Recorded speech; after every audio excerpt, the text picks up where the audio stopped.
Bonjour, une entreprise comme une autre, à ceci près qu'elle n'emploie que des personnes handicapées, qui fête ses 5 ans. Patricia Gromyko, présidente de HandiShare, est notre invitée aujourd'hui. Bonjour. Bonjour Jean-Pierre. Vous avez le statut d'entreprise adaptée, de la même façon qu'il y a aussi des ESAT.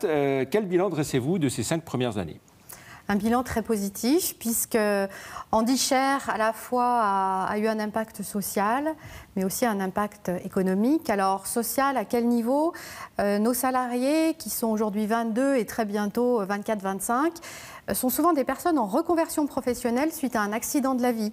Nous avons par exemple un ancien boulanger, des anciennes aides-soignantes, un ancien menuisier, pour ne citer que quelques exemples.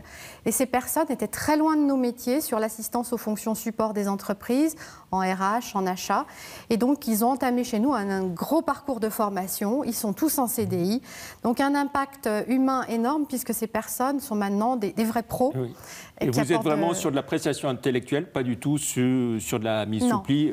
C'est plutôt l'action des ESAT, ça ? Alors, sans vouloir caricaturer, un ESAT va pas être, lui, régi par le Code du travail, mais par le Code de la famille et de la sécurité sociale, avec des usagers qui ont une indemnisation assez basse, alors qu'une entreprise adaptée, nous sommes régis par le Code du travail et nous avons des salariés qui sont même au-dessus du SMIC, avec tous les avantages de n'importe quelle entreprise.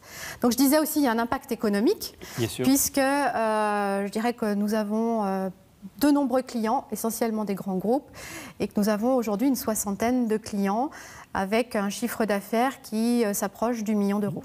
Est-ce que vous sentez les entreprises plus sensibilisées à la question de l'emploi des personnes handicapées aujourd'hui ? Encore une fois, je ne veux pas stigmatiser. Oui. Il y a des entreprises qui ont vraiment investi sur cette thématique. Il y en a d'autres qui sont encore complètement perdus. Donc nous faisons beaucoup de pédagogie bénévole auprès de chefs d'entreprise, notamment de la zone dans laquelle nous sommes, qui est la zone de Teclide vers Limonest, au nord-ouest de Lyon. On a aussi des grands groupes très investis. Mais il y a encore de tout. Alors on le sait, le cœur de votre activité, vous l'avez dit, c'est de proposer des prestations à des entreprises dans de multiples domaines. Qu'est-ce qui les intéresse le plus ? Est-ce que c'est le fait que vous leur proposez de la sous-traitance ou le fait que vous employez des personnes handicapées, ce qui leur permet de diminuer leur contribution AGFIP ? AGFIP pour le privé et FIPH pour le public, puisque tous les deux, il y a deux collecteurs différents. Alors, c'est une très très bonne question, parce qu'il y a 5 ans, je vous aurais dit, effectivement, cette réduction les intéresse. Au bout de 5 ans, c'est plus du tout le cas. On fait chaque année une enquête de satisfaction client, doublée d'une mesure d'impact social. Et maintenant, ce qui ressort systématiquement, c'est que 100% de nos clients sont satisfaits comme au début, mais surtout, ils viennent chercher chez nous de la compétence, des savoir-faire, de l'agilité, des valeurs, et la réduction de contribution handicap ne vient qu'après. Et ça, c'est la vraie victoire d'HandiShare. On a maintenant des vrais pros sur les RH, sur les achats, un peu aussi en informatique, gestion et marketing. On parle beaucoup de RSE, responsabilité sociale et sociétale des entreprises, de bien-être au travail. Est-ce que pour vous, c'est une tendance de fond qui traverse les entreprises ou c'est encore un phénomène de mode ? Je pense que c'est une tendance de fond pour beaucoup et que l'entreprise demain, soit elle sera investie dans la RSE, soit elle ne sera plus.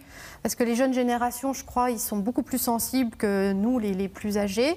En revanche, on en voit, grands groupes ou non, qui font du pur affichage, et puis certains qui le font vraiment par conviction. Alors, grands groupes, PME, TPE, l'approche n'est pas forcément la même, ni les mêmes besoins. Comment est-ce que vous répondez aux besoins de chaque entreprise suivant sa taille ?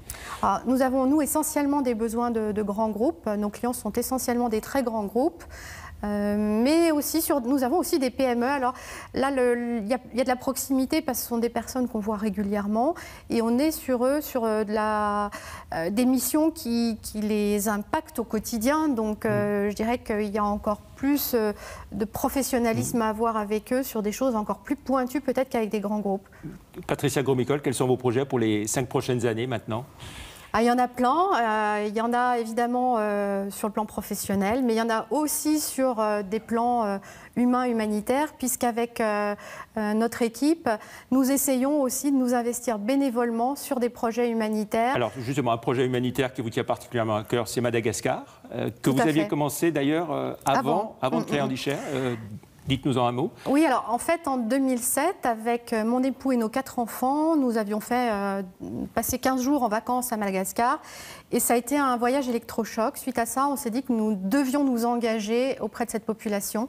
Nous avons réalisé un livre qui a permis de dégager plus de 100 000 euros de bénéfices. et qui a permis, en donnant l'argent à une association irréprochable et modèle à Lyon qui s'appelle FIDES, de financer la construction de 8 écoles et de scolariser plus de 1000 enfants. Et cette année, avec l'équipe Handichère, nous avons récidivé avec un autre livre, donc Madagascar entre terre et mer.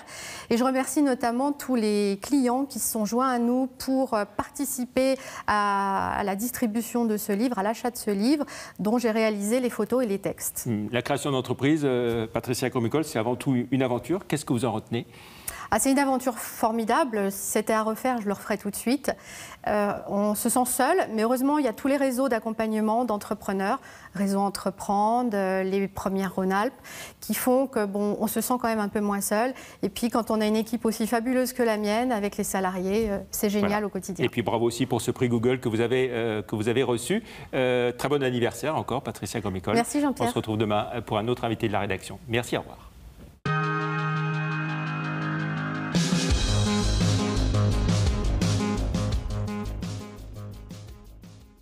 Puisque la région